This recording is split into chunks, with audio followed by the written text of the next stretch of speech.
Yeah, well, good day. I'm thinking about making a new video for the steel capacitor. It's now dipped in soya oil. It's about 9 liters of soya oil, and it's cut out these steel plates out of 0.7 millimeter steel plates, and the plate size of one plate is about 33 centimeters times 28.5, and there is 18 plates arranged in 9 layers. Maybe you could see it down there. It goes all the way down there, and the plates are separated with 6 papers of brown paper, this ordinary packing paper. And there is 2 electrodes. It's one over here, and there's another guy over here. This whole rig is removable, so I can move it out of the case. And then this whole box is insulated with or liquid tight with wooden glue. And this is then charged up by the coils. This is the primary coil, this green one. It's about 1,000 turns, and then there's another 1,000 turns on top of that in parallel. These wires go out here. Here's the 2 out wires, and here's the 2 in wires going through to the splices into the fuses here. It's a glass fuse. It's a 2.5 amperes fuses that goes to the socket, 230 volts. I measured it, and it's about 1.5 amperes, and the total watts is about 345 watts. Now the secondary is, there's 2 secondaries. It's in series. This guy is about 23,000 turns, and this other guy is also about 23,000 turns, so it's about 50,000 turns. Then there's the saltwater capacitor bank. It's made out of glass jars with aluminum foil with a little insulation on top of it, and well, before the insulation there's bare copper wire, all mounted in parallel. This is the top electrode. It's this one's better. It's an iron rod down into salt water. Okay, then these are wired to the spark gap. It's this is gonna be the connection point for the moment, and then I'm gonna attach both of the capacitors, and then you gotta see how it works without no capacitor, then with the steel cap, and then with the salt water cap. This is the electrode that attaches the salt water caps. This is the electrode for the steel cap, and these 2 are parallel connections to the spark gap. So this first one is going to serve as the spark gap, just to see how it works, because it's easier to adjust the length. Now I'm going to fire it up. I'm going to put the camera over here, and then let's see. There it is. Maybe I can zoom a little bit. There, perhaps. I'm going to put this a little bit out of the sight. Then these 2 electrodes. Now I'm gonna is this one in the way? Yeah, like that. Okay, I'm gonna do like this and then fire it up. And now I can see this yellow flame. Yeah.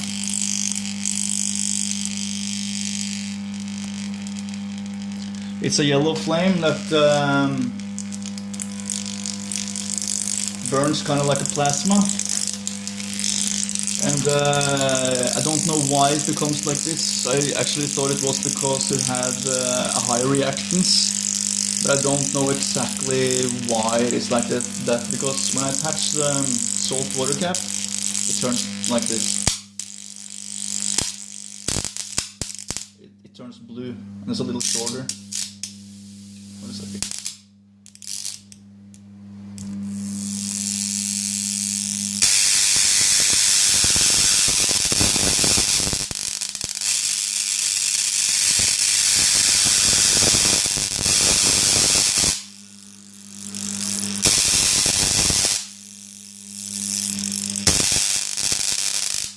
Also, the electrodes have to be a little bit colder because it shuts down on a shorter distance.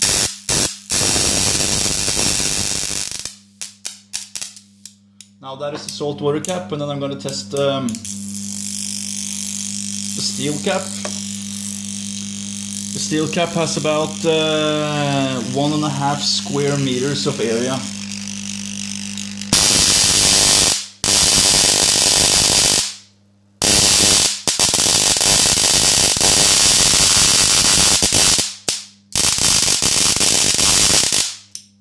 Now it's very aggressive, and if I do like this, you can see that it stretches pretty far.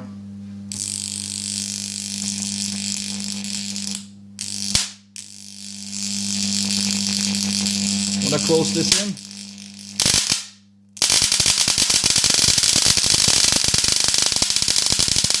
can see there's two different kind of parts.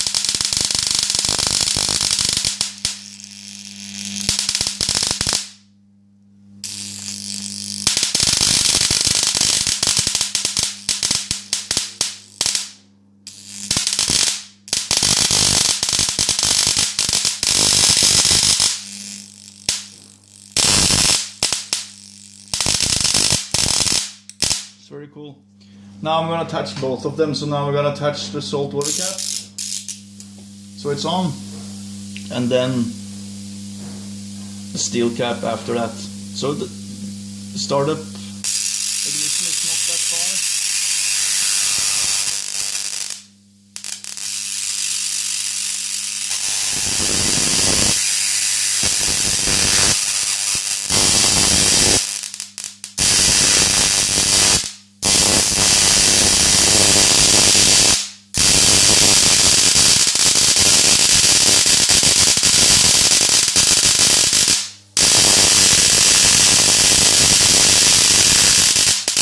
Very fun.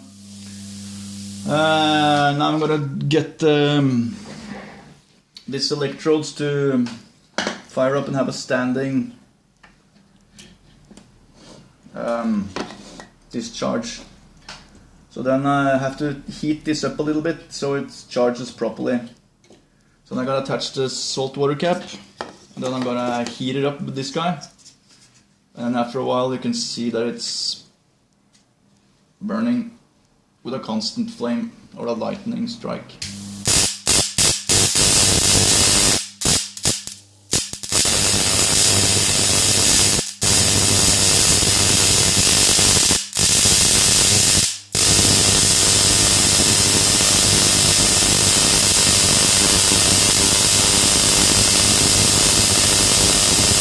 So it burns decently over that distance. It's about 0.5 centimeter. I'm gonna increase the length a little bit, maybe 7 millimeters. Let's see if it works.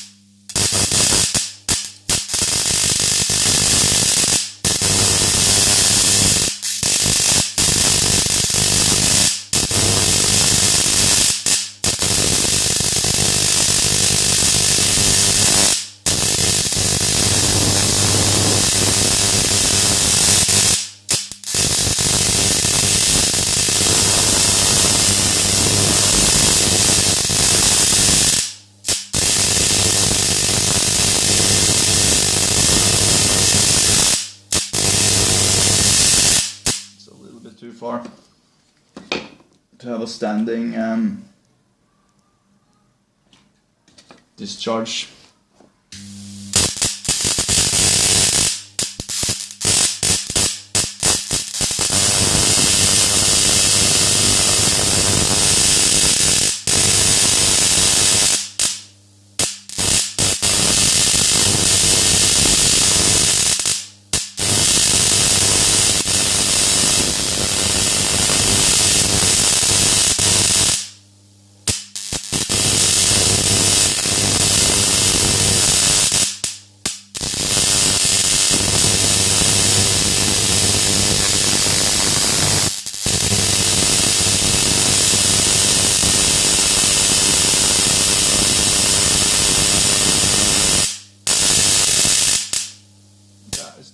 fairly stable, but it's kind of working.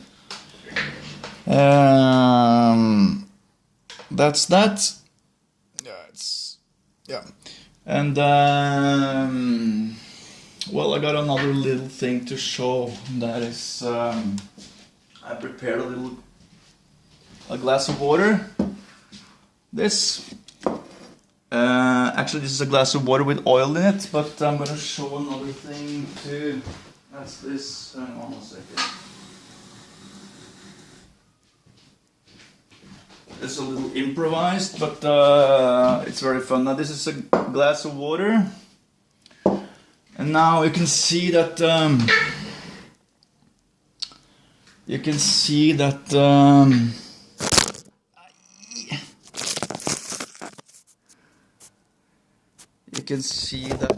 discharge is forming.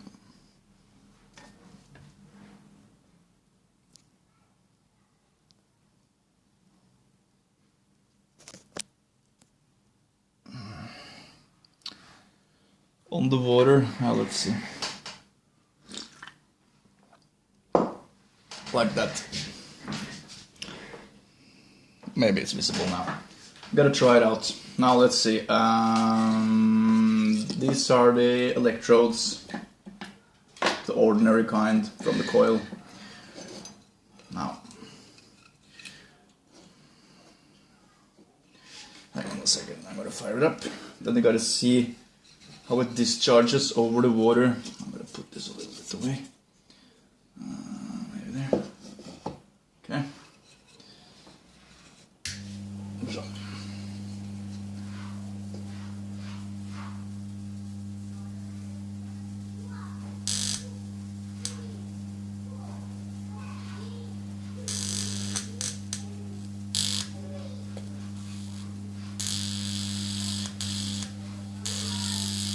If I have one electrode in, you can see that it's possible to discharge over the water. Okay, if I attach the capacitors, I'll first salt water cap, see if anything happens, anything.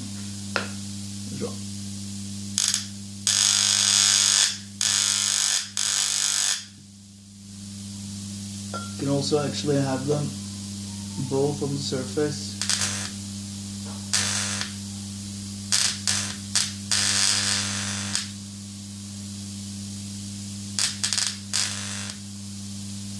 It's kind of difficult to... Yeah, there you can see.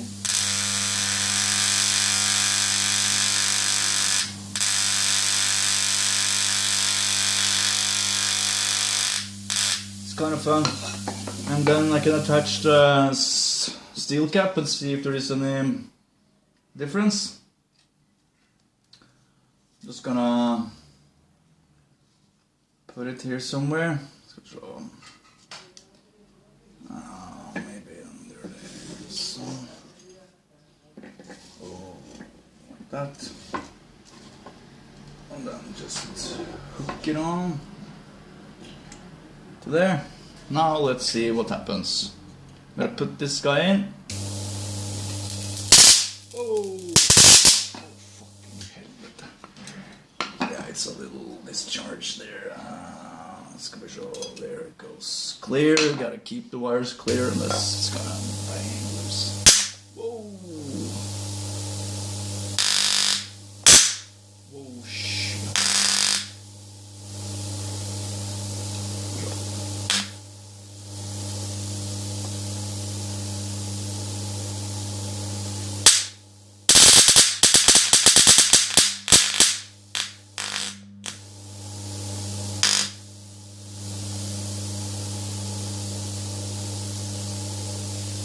It's not possible to see.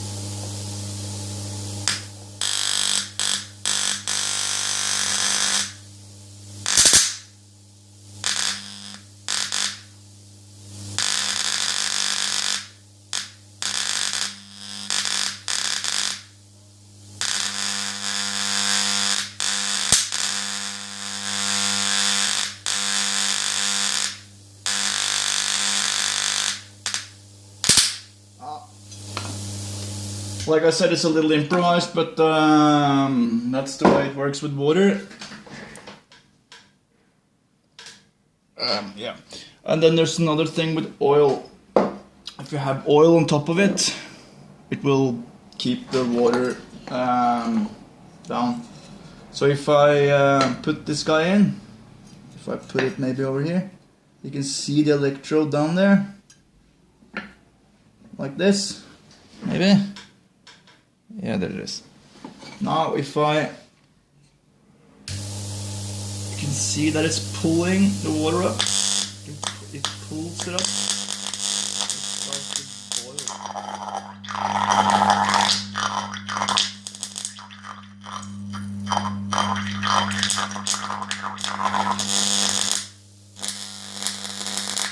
And once a path has formed, the oil is being kept out, so it's constant. It's a constant discharge through the oil. Yeah, that's that. Now, very well. Stay cool. Hold on.